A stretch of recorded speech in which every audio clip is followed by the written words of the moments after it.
መግለፂ ሰራዊት ትግራይ ሓቦ ዘስንቕ ወኒ ቃልሲ ዘዕጥቕ መግለፂ ኮይኑ ረኺበዮ ካብቱ ናይ መንግስቲ ትግራይ ቁርትላን ፍልይ ዘብሎ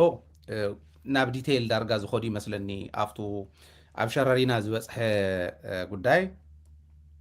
ንሱ ዝምልከት ተወሰነ ዲቴይል ዘቕመጡ ይመስለኒ ርኢኹምሞ እንትኾንኩም እንተዘይኮይኑ ኣብዚ ስለ ነቕምጦ ብዙሕ ፀገም የብሉን ሰራዊት ኢትዮጵያን ናይ አርኤስኤፍ ናይ ሱዳን ዓማፅ ሓይልን ክልቲኦም ሓቢሮም ከም ዝኣተው ናብ ሸረሪና ይገልፅ መግለፂ ሰራዊት ትግራይ ሰራዊት ኢትዮጵያ በይኑ ኣተወን ናይ አርኤስኤፍ ሓይሊ እውን ከም ዘሎ ከም ዝኣተወ የቕምጥ እሞ ብግዳጅ ወይ ከዓ ብኣገዳዲ ኣገዲዶም ዘምፅዎም ምልሻታት እውን ከም ዝነበሩ ይገልፅ ብዕለት 25/11/2018 ሸረሪና ሰፊሕ መጥቃዕቲ ከፊቱ እዩ ሰራዊት ኢትዮጵያ ምስ አርኤስኤፍ ኮይኑ ይብል እሞ ነገር ግን ካብዚ እንዳሓር ዘሎ እዩ ቁም ነገሩ ማለት እዩ ምክንያቱ እቲ ሓደ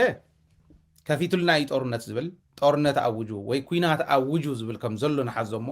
ኣብዚ ንሕና ከይንጋገዝ ዝብል እምነት ኣለኒ ምክንያቱ ብዓወት ኩሉ ግዜ ዓወት ስለ ዝኾነ ትግራይ ዝለመዶ ህዝቢ እውን ክሰምዖ ዝደሊ ንሱ ስለ ዝኾነ ደገን ውሽጥን ዘሎ ህዝብና ኣብ ልዕልና ኩናት ከፊቱ እዩ ኩናት ኣውጁ እዩ ዝወዲ እዚ ስርዓት እዚ ኢልና ከይነቕምጥ ሓደ ሓደ ግዜ ሸተት ኢልና ተዓወት ክንሰምዕ ጥራሕ ስለ ንደሊ ብኡ ከይንሓልፎ በዚ ኣጋጣሚ ከተሓሳስቡ ስለ ዝደለኹ እዩ ሰራዊት ትግራይ ግን እንታይ ይብል ናይ ቲዲኤፍ መግለፂ ማለት እየ ኣሽሓት ምዉታትን ቁስላትን ከም ዝኾኑ ይገልጽ ብቁፅሪ ኣየውፅኦን ኣሽሓት ምዉታትን ቁስላትን ከም ዝኾኑ ይገልጽ ኣብዚ ዝምልከት ተኣምር ዝኾነ መረዳእታ ክወኩም እዩ ተኣምር ዝኾነ ኣሽሓት ምዉታትን ቁስላትን ከም ዝነበሩ ከም ዘለው ይገልጽ እሞ ካብ ሕሞራ ክሳብ ጎንደር ኣብ ዘለው ናይ ጥዕና ኬላታት ኩሎም ቁሱል ክሕክም ከም ዝፀንሐ እዚዩ ንህዝቢ እውን ምድንጋፅ ከም ዝፈጠረ ንቐፃሊ ዓወት ኣቀማምጡ ኣማዕራርዩ ይፅበ ከም ዘሎ ሰራዊት ትግራይ ከዓ ይገልፅ እንታይ ማለት እዩ ሰራዊት ትግራይ ምዕራብ ትግራይ ከምልስ መሬቱ ከምልስ ተሕትኡ ሓንቲ እያ እዚ ግበሩለይ ዘይትግበሩለይ የበለን መሬተይ ከምልስ መንነተይ ክኽብር እየ ዝደሊ ኢሉ እታ መሬቱ ዝመልሰሉ ስለ ዝሰኣነ የባዕ ዘሎ ናፍታ ዘለዋ ከይዶም እዮም ኩናት ከፊቶምሉ ተኣምር ዝበሃል ተራእዩ ዘይፈልጥ ቅድሚ ሕዚ እውን ባይዘወ ኣብቲ ናይ ዝነበረ ናይ 2022 ኣብኡ እውን ዘይተረኸቡ ዓወታት እዮም ኣብዚዩ ብሓንቲ ኣርሚ 13 ዝተወሰኑ ከዓ ድጋፍ ካብ ኣርሚ 70 ብዋናነት ግን ኣርሚ 13 ሓንቲ ኣርሚ ነዮነት ኣርምታት ናይ ኢትዮጵያ እያ ሕምሽኽ ኣቢላተን ዝብል ክነግረኩም እየ ባይዘወይ ምስ ዝተተሓዘ ንዓለም እውን መግረም ዝኾነ መረዳእታ እውን ኣሎ ብሄሊኮፕተር ዝመለሶም ጋዜጠኛታት እውን ኣተሓሒዝና ክንነግረኩም ኢና ስለዚ ሰራዊት ትግራይ ነቲ ዝመፀ ዕሱብ ሰራዊት ናይ አርኤስኤፍ ኮነ ናይ ኢኤንዲኤፍ ነዚኦም ሕምሽኽ ኣቢሉ በሊዑ ድሕሪኡ ንቐፃሊ ዓወታት ተማዕራርዩ ኣቀማምጦም ማዕራሪ ይፅበሎ ይብል ናይ ኢትዮጵያ ሰራዊት ግን ሓሶት ኣቀነባቢሩ ከደናግር ሞኪሩ ከም ዝነበረ እውን ይቕምጥ ንህዝቢ ከደናግር ሞኪሩ እዩ ንማሕበረሰብ ዓለም ከደናግር እውን ሞኪሩ እዩ ኣብዚ ሓደ ነገር ሰው ከብል እንታይ ገይሮም መስለኩም ህዝቢ ከደናግር ብሙልአን ሚድያታት ዝበሃላ ኢንክሉዲንግ ታ ናይ መጀመርያ ዝለጠፈታ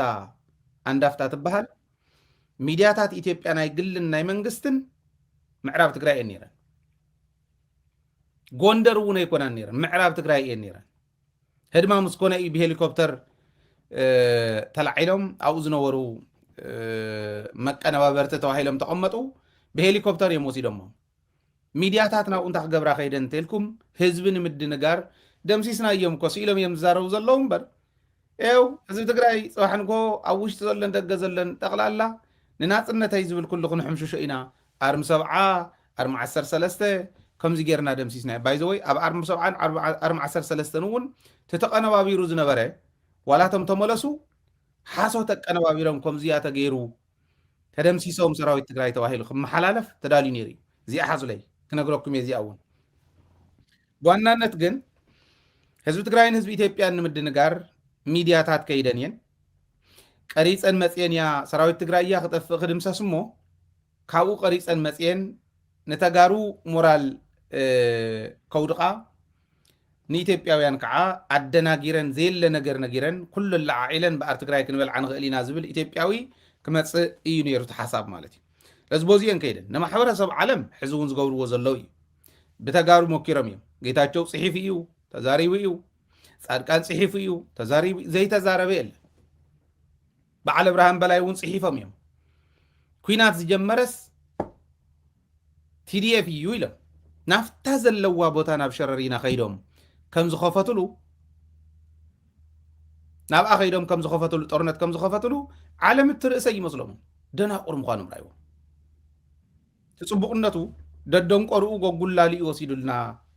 ኣብይ ኣሕመድ ክንብል ንኽእል ኢና በዓል ብርሃን ኣዲስ ኣበባ ኮይኖምስ ሰራዊት ትግራይ እያ ጦርነት ከፊቱ ኩናት ከፊቱ ኢሎም ንዓለም ከረድኡ በዓል ጌታቸው ኣሜሪካ ኮይኖም ከምኡ ኢሎም እያ ንዓለም ከረድኡ እዩ ነይሩ እቲ ጉዳይ ዓለም ግን እኮ ብሳተላይት ትሪኦ እያ መን ካበይ ናበይ ከደ ኩነታት ከምኡ ዝበለ ውጥርጥር ዝበለ ነገር ብደንቢ ስለ ዝከታተልዎ ይርእይዎ እዮም ኢልና ስቕ ክንበል ኣይንኽእልን ንቐፃሊ ብደንቢ ዲፕሎማሲና እንዳስተኻኸልና ክንከይድ ናይ ገደን እዩ ግን ከምኡ እዩ ነይሩ እቲ ሓሳብ ማለት እዩ ሕዚ ግን ኣብቲ ናይ ሚድያ እውን ዕሪኹም ክትሓስቡ ሚድያታት ኩለን ፅዒኖም ናብ ምዕራብ ትግራይ ንምንታይ የምፅኦሞን ንምንታይ ከድሓር ተሸኪሞም ብግዛዕ ብሄሊኮፕተር ቶሎ ተላዒሎም እዮም ወሲዶም ናቲ ሓምሸኸ ምስ ከደ ከይርኡ ሓደ ምናልባሽ እውን ዝነበረ ምስጋኣት ክኾን ይኽእል እዩ ትኽልተ ከይርኡ ግን እንተሪኦም ታዝረኣናያ እኮ እዚኣ እያ ከይብሉ ኣይወሰድዎምን ናፍቲ ጥቓ ኦረዲ ሕምሸኽ ስለ ዝነበረ ንምንታይ እዩ ተሓምሽኹ ኣብኡ እናሃለወ ንእሽተይ ነገር ክነግረኩም ሞ ንሕና ከም ደደቢት ሕሊፍና ኢና ንመጀመርያ ግዜ እዮም ድሮን ጥዒሞም ኣብዚ ናይ ሱዳን ዲፌንስ ኣናሊሲስ ዝብል ፔጅ ትርእይዎ ዘለኹም ተሓቂ ከም ዘለዎ ኣቐሚጥልኩም ኣሎ እንታይ ኢልና መጀመርያ ታንኪ ምስ ታንኪ መድፍዕ ምስ መድፍዕ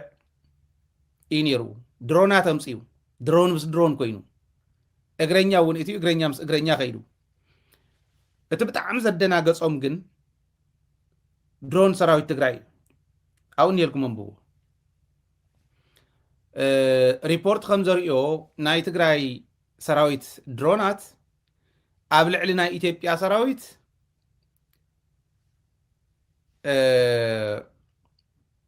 ብደንብ ገይረን ስጉምቲ ወሲደን እየን እዩ ዝብል ከምታ ትርእይዋ ዝኒኹም ብቐላላ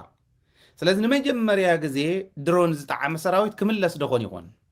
እቲ ሕዚ በላማጣን ካሊእን ዝበሃል ዘሎ ፅንሒልና እንመፆ ሳቶም እውን ብደንቢ ጭቡጥ ዝኾነ መረዳእታ ኣለና እዩ እዚ ዝብሉ ዘለው ናይ ሓቂ ብኡ ከኣቱ ድዮም ድሮን እኳ ኣርሚ ሰብዓ ጥራሕ ኣይኮነን ዘለዎ ድሮናት ትግራይ ኣብ ሕድሕድ ኣርሚ ትግራይ ኣሎ ኣብ ሕድሕድ ኮር ትግራይ ኣሎ ክንደይ ዝብል ንቐፃሊ ክንሪኦ ኢና ሓቢርና ከምኡ ዝበለ ናይ ደናቁር ውሳነ ወሲኖም ክኸዱ ከለው ሕዚ ናብ ኣላማጣ ዝቐርብ ዘሎ ናብ ካሊእ ዝቐርብ ዘሎ ፅንሒልና ንሪኦ ከምዚ ዓይነት ነገር ክፍፀሞም ከሎ እንታይ ከም ዝብሉ ስለ ንፈልጦም ብዙሕ ዘፅግም ኣይኮነን ከም ዓመ ይኮነን ክንብል ከለና ትማሊ ነግረኩም ነይረ ንዓይ ድሮን ነሸኪሞም ገለታት ድሮን ኣለዋና ክብል ከለኹ ድሮን ነሸኪሞም ስእልታት ይልጥፉ ነይሮም ቶም ናይ ጻድቃንን ናይ ጌታቸውን ተላእኽቲ ሃይለዲ ተሸኪሙ ወሲድዎን ሕዝተን ምዕራብ ትግራይ እኒዋ ፀገም የለን ሃይለ እውን ተወሲድዎን ግን ከም ዘለዋ ኣስተኻኺልኩም ርኢኹም ዶ እዩ ትናተይ ከምዛ ትርእይዋ ዘለኹም ሃይለ ዝብለኩም ኣይኮነን ብዙሓት ፔጃት ናይ ሱዳን ኣብቲ ጥቓ እቲ ኩነታት ተፈፀመሉ ዘለዋ ዝብልኦ እዩ ማለት እዩ ስለዚ ሰራዊት ትግራይ ኣብ ልዕሊ ሰራዊት ኢትዮጵያ ድሮን ኣለዋኒ ካሊእ ኣለኒ ኢሉ ዝመፀ ናይ ኢትዮጵያ ሰራዊት ድሮን ትግራይ ክላዓላ ከለዋ እዚ ኩሉ ዝነበረ ተሓምሸኸ ንተኣምር ንታሪክ ብደንቢ ክቕመጥ ክኽእል ኣለዎ ኢለ እየ ዝኣምን ብዝኾነ እዚኦም እዮም ቶም ተኸሰቱ እቲ ሓደ እስካዕ ሕዚ ካብ ዝበልክዎ ካብቲ መግለፂ ናይ ሰራዊት ትግራይ እውን ትርእይዎ ካብ ምዕራብ ትግራይ እስካብ ጎንደር ዘሎ ጥዕና ጣብያ ብምሉእ ብቑሱል ይመልዩ ሰብ ምስ ደንገፀ ንጎንደር ደው ኢልኩም መረጋግፁ በጃኹም ወላ ንምዕራብ ትግራይ ደው ኢልኩም ጥዕና ጣብያ ዝኾነ ትፈልጥዎ እንተሃሊ ደው ኢልኩም መረጋግፁ ምስ መልኣ እዚኣተን ንዕኦም ኣቕድሙልና ምስ ኮነ تسمد دنقاص مس جمره بهليكوبتر እንዳጻዓኑ بفላይ ሓለፍቲ ዘበሉ ናብ ጦር ሃይሎች ናብ ድሬዳዋ የሙሳድ ጀሚሩ እስካዕ ባህር ዳር እስካዕ ካልኦት ግን ከይዶም ጎንደር ጥራሕ አይኮን እስካዕ ባህር ዳር ሕክምና ጣብያታት መሊኦም ክንደይ ዲን አቴን ነረነው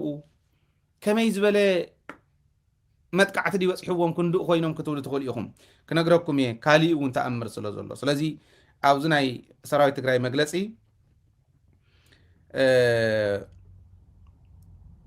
ናብ ኣኪቡ ናብ ኩለን መዋስንተ ትግራይ የምጽኸም ዘለውን ይገልጹ እዮም ሸረሪና ጥራሕ አይኮነን ናብ ኩለን ወሰናት ትግራይ ሰራዊት የምጽኸም ዘለውን ይገልጽ ዳግማይ ኩናት ጽንተት ንምኽፋት ይገይድ ከም ዘለውን ይገልጽ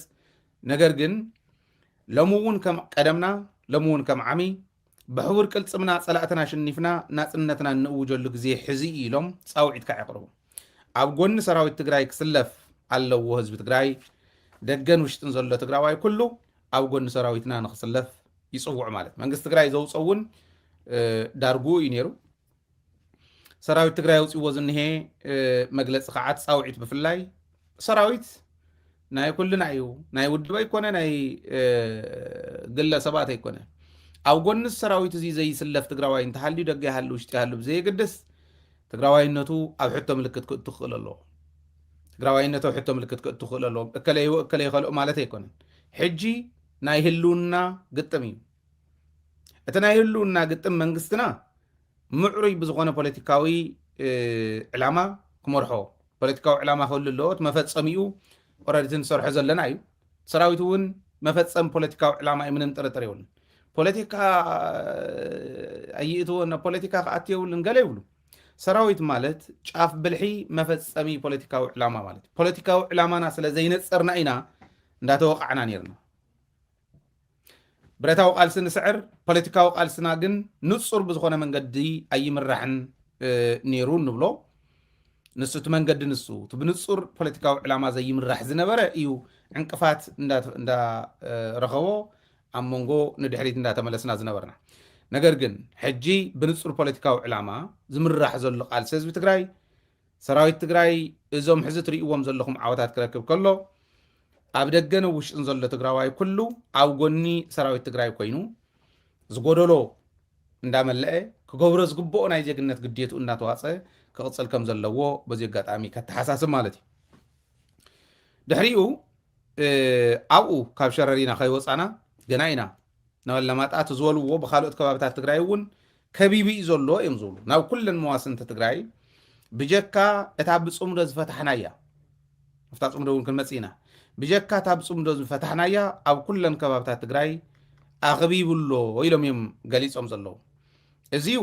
እንዳረኣናኩም ጸኒሕና ኢና ቀኒና ኢና ዋላ ብስእሊ እውን እንዳረኣኹሞ ቀኒኹም ኢኹም ታእዩቱ ከበባ ዝመስል ዝብል ብደንቢ ብግልጽ እንዳረኣናየ ስለ ዝቐንና ሓድሽ ይኾነኩም ዝብል እምነት ኣለኒ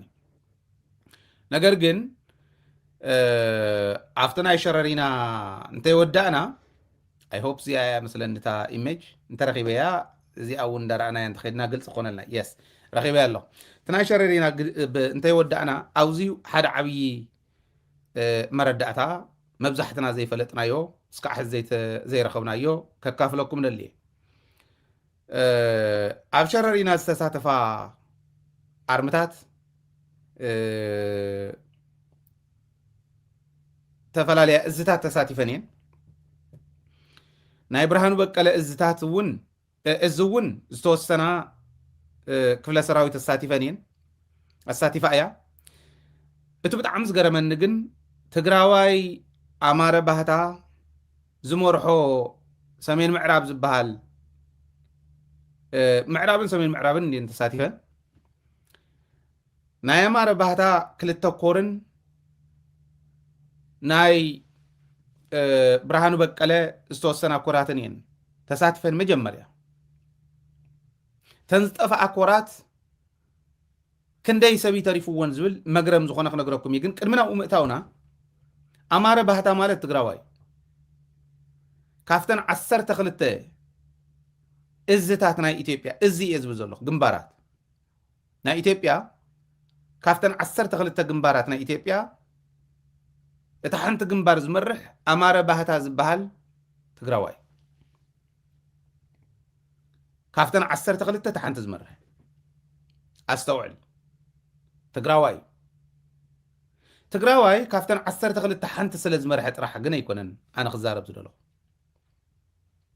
ንሸረሪና ዝኸደ ኮራት እትዩ ሰራዊት ትግራይ እያ ክውድእ እሞ ሰራዊት ትግራይ ክውድእ ከሎ ትግራዋይ ዓሳስ ገሳስ ሒዙ መፅኡ ሰራዊት ትግራይ ክውድእ ከሎ ነዚ ንዓለም ከም መሓላለፍሉ ትግራዋይ ሞራሉ ክወድቕ ኢትዮጵያዊ ሞራሉ ክልዕል ዓለም እውን እዚ ክትፈልጥ ተባሂሉ ተሓሲቡ ኣማረ ባህታ ዝበሃል ትግራዋይ ጀነራል ዝመርሖ እዩ መብዛሕትእና ዝኣተዋ ኣሃዱታት ትግራዋይ ዝመርሐን እየን ትግራዋይ ህዝቢ ትግራይ ዝፍለጥ ኣማረ ባህታ ይበሃል ሰብ እዚ ኣብ ጸሊም ታሪክ ናይ ትግራይ ክፅሓፍ ዘለዎ ሰብ እዩ ብርግፅ ግን ሓየት ሰራዊት ትግራይ ኣማረ ባህታ ይምፃእ ካሊእ ይምፃእ ዘይቆንጮ ሰራዊት ትግራይ ይትረፍዶ ኣማረ ባህታ ዮሃንስ ገብረ መስቀል እውን ደቡብ ትግራይ ክመፅእ ከሎ ብሓንቲ ፅፊዒት ናይ ወያነ እዩ ኣዲስ ኣበባ ዝኣተወ ከም ትፈልጥዎ ዮሃንስ ገብረ መስቀል ካብቶም ጀጋኑ ዝበሃሉ ፍትሕሉፍ ህዝቢ ትግራይ ሒዞም ማለት ጅግንነት በይንኻ ከም ዘይኮነት ናይ ግሊ ከም ዘይኮነት ዝረአናላ ግዜ ሕዚ እያ ጅግንነት ናይ ግሊ ኣይኮነትን ኣብ ትግራይ ጅግንነት ናይ ህዝቢ እያ ካብ ህዝቢ ትግራይ ክወፅእ ከሎ ዝኾነ ይኹን ሰብ ካብ ባሕሪ ዳርጋ ዝወፅእ ዓሳ ምዃኑ ብተግባር ርኢና ስለዚ ዮሃንስ ገብረ መስቀል ዘይኮነሉ ዘይተሳኽዕሉ ብዓለም ኣረ ባህታ መፅኦም እያ ሰራዊት ትግራይ ክሕምሽሹ ሙሉእ ብሙሉእ ክድምሰሰለ እዩ ተመፅእ ቅድሚ ናብዚ ምምፀይ ንምንታይ ኢባ ተሰሪሖሞ ዝነበሩ ኦፍኮርስ ቶም ዝኸዱ ሚድያታት ተመሊሶም ብሄሊኮፕተር ተመሊሶም ግን ተመሊሶም እውን ዶክመንተሪ ክሰርሑ ተገይሩ ነይሩ ንምንታይ ፈሽሉ ተይረሳዕዋ ክሕብረኩም ኢለ ንምንታይ ፈሽሉ እቶም ዶክመንተሪ ዝሰርሑ ኣርሚ ሰብዓ ኢሎም እዮም ሰሪሖሞ ባዕሎም እዮም ነጊሮምና ንሕና ባዕልና ኣቲና ምስኣቶም ይሰራሕና ኣርሚ ሰብዓ ኢሎም እዮም ሰሪሖሞ እታ ዝገጠመት ግን ኣርሚ ሰብዓ ዘይኮነት ተረኺባ ኣርሚ 13 እያ ቶም ሚድያታት ኣርሚ ሰብዓ ኢሎም እዮም ሰሪሖሞ ድሓር መዓልቲ ሓሊፍዎ ቀዲምና ዓለም ረዲእና ቀዲምና ህዝብና ረዲእና ቀዲምና ኢትዮጵያውያን ረዲእና ግዜ ሓሊፍዎ ቀዲምና እዮም ኩነታት ተረዲኡ እምበር ጀሚሮም ነይሮም ቶም ናይ ፌስቡክ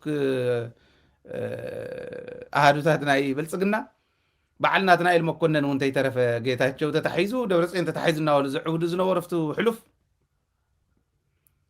ጀሚሮም ነይሮም እንዳለ ተደመሰሰ ይብሉ ኣጋጣሚ ኮይኑ ዳይሬክት ኮንታክት ስለ ዝነበረና መረዳእታ ንሕልፎ ነርና የቕንዮም ኣባላት ሰራዊት ትግራይ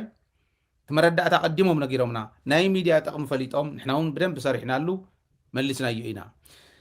ኣብዚ ግን ኣማረ ባህታ ዝበሃል ሰብኣይ 401 402 ዝበሃላ ኮራት እቲ መጀመርያ ክልተ ኮራት እቲ ታሪኽ ክነግረኩም ሕዚ ተኣምር ክነግረኩም ሕዚ ሰራዊት ትግራይ ክንብል ከለና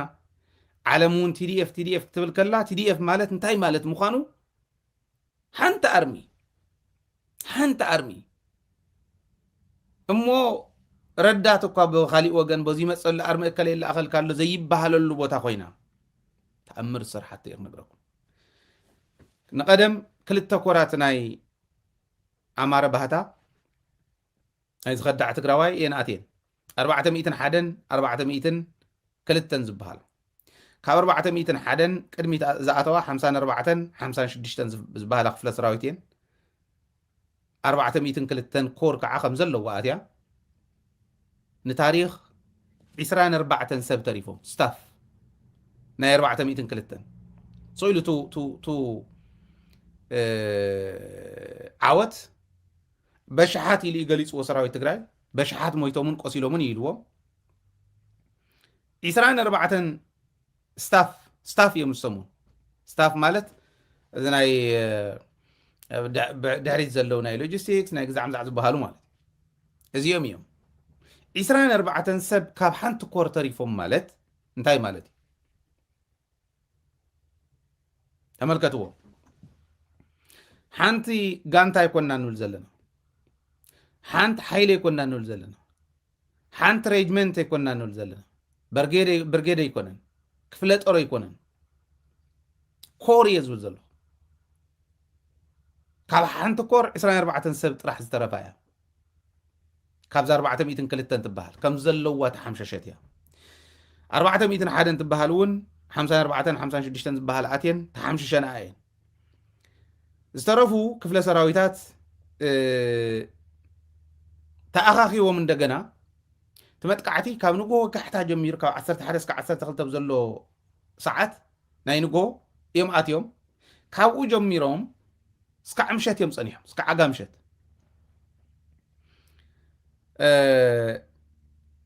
ነዞም ዝተሓምሸሹ ክፍለ ሰራዊታት ክትካእ ተባሂለን ካብ ልጉዲ ክፍለ ሰራዊት 50 ትበሃል እንደገና ኣትያ ኣብ ሕለጌን ዝበሃል ከዓ ክፍለ ሰራዊት 111 ዝበሃላ እዚኣተን ኣትየን እዚአን እውን ተሓምሽሸን ድሓር ካብ ካልኦት ከባብታት ምዕራብ ትግራይ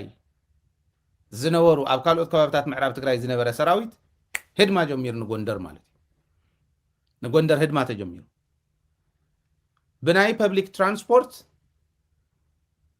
ካብ ዕፅፊ ንላዕሊ ወሲኹ 10,000 ቅርሺ ኮይኑ ፐብሊክ ትራንስፖርት ካብ ሕሞራ ንጎንደር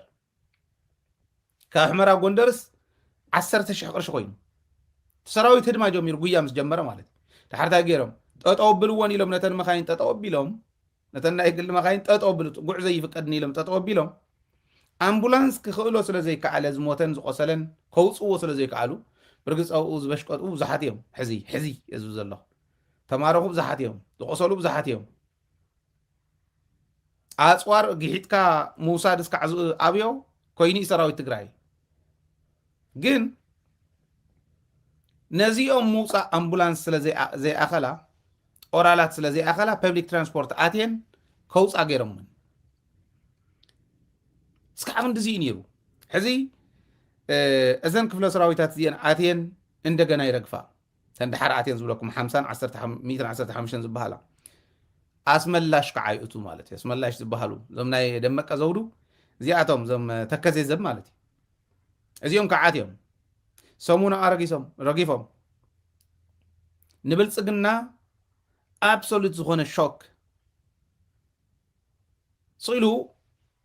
ኣዲስ ኣበባ እውን ተይተረፈ ዘናግዕት ማሊ ዓብደላ ይገልጾ ነይሩ ኣዲስ ኣበባ ዘናግዕ ሾክ ከኣትዎ ዝኸኣለ ዘዛእተወ እናተወደአ ይኽእል ደመቀ ዘውዱ ዝኩሉ ጃህራ ምናልባሽ እቲ ኩነታት ሰላም ደኾን ይኸውን ኣይ ሰላም ክደልዩ ይኾኑ እዮም ተባሂሉ ተሓሲቡ ስለ ዝነበረ እንተዘይኮይኑ ሓንቲ ኣርሚ እንተትሕውሳ ነይራ ንኣርሚ 13 ሓንቲ ኣርሚ ብላዕሊ ወይ ብታሕቲ ዝኾነ ተትውሰኻ ነይራ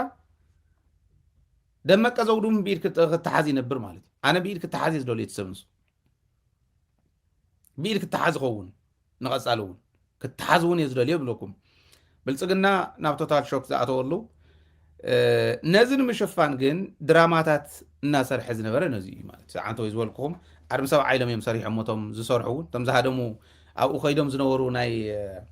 ብልፅግና መንጨብጨብቲ ዝበሃል ሚድያታት ዓርሚ ሰብ ዓይሎም ሰሪሖም ወዲኦም እቲ ዶክመንተሪ ክልቀቕ ምስ ተባሃለ ዓርሚ ሰብ ዓኮ ይኮነን ዓርሚ ሰብ ዓብ ካሊእ ከባቢ እዩ ዘሎ እዚኣ እኮ ዓርሚ 13 እዩ ገለታት እናተባሃለ ንሱ እቲ ዶክመንተሪ እስካዕ ዝቕየር ሚድያታት ስለ ዘለዋና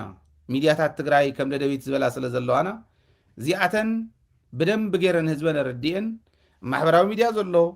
ኣብ ሜይንስትሪም ዘሎ ኩሉ ምስ ተረድኦ ምስራሕ ምስ ጀመረ ህዝቢ እውን ተረዲኡ እቲ ኢንፎርሜሽን ኩሉ ምስ በፅሖ እቲ ሾክ ኣብ ኣዲስ ኣበባ ርኢናዮ ማለት እዩ ክቕይርዎ ዘይኽእሉ እዩ ኮይኑ እቶም ጋዜጠኛታት እውን እዚ እዩ ኣብዚኣ ሕዚ ብዛ ነጥብ እዚኣ ዝበልኩኹም ክትሕዝዋ ዘለኩም ሓደ ኣማረ ባህታ ዝበሃል ምሕረት ኣልባ ፀሎሎ ታሪክ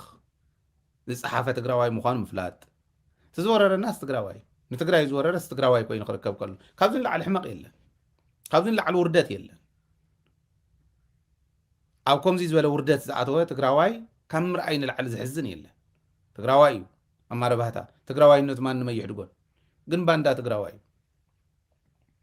ባንዳ ትግራዋይ ተጽብቁነቱ ግን እዚአን ኩለን ከም አይለን አቴን ምኽኽ መባለን ምናልባሽ ናይ ብርሃኑ በቀለ አህርታት እውን አቴን ስለዚ መኽኻ ናይ ባሕቂ ንዕኡን ወይኑ ደኾን ከጣውቁል ይኾኑ ወይስ ናይ ብርሃኑ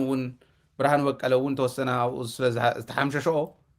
ኩሎም እዮም ክሕተቱና ብማዕረግ ክኸውን እዩ ኢልካ ምሕሳብ ይከኣል እዩ ተዘይኮይኑ ግን ሰብኣይ እዚ እእትዩ እዚ ከም ዘለዎ ክሕምሽሽ ከሎ ኣይለቅዎ ንሳቶም እውን ሃይለ እንታይ በልበሉ እዚ ከም ዘለዎ ከብልዕ ከሎ ክሕዝዎ እዮም እዚኣ ሪከርድ ወንጀል እያ ንዑ ዋላ ነፃ እንተትወፅእ ኢትዮጵያ ካብቲ ትገብሮ ዘላ ሰብኣይ ዘይለቅዎን ኣብይ ኣሕመድ ተዝቕፅል እውን ኣይለቅዎን ተዘይቀፂሉ ከዓ ትሂብዎም ክኸይድ እዩ ምንም ጥርጥር የብሉን እና ከም ዝበለ ጉዳጉድ እውን እዩ ገጢሙና እኒሄ ማለት እዩ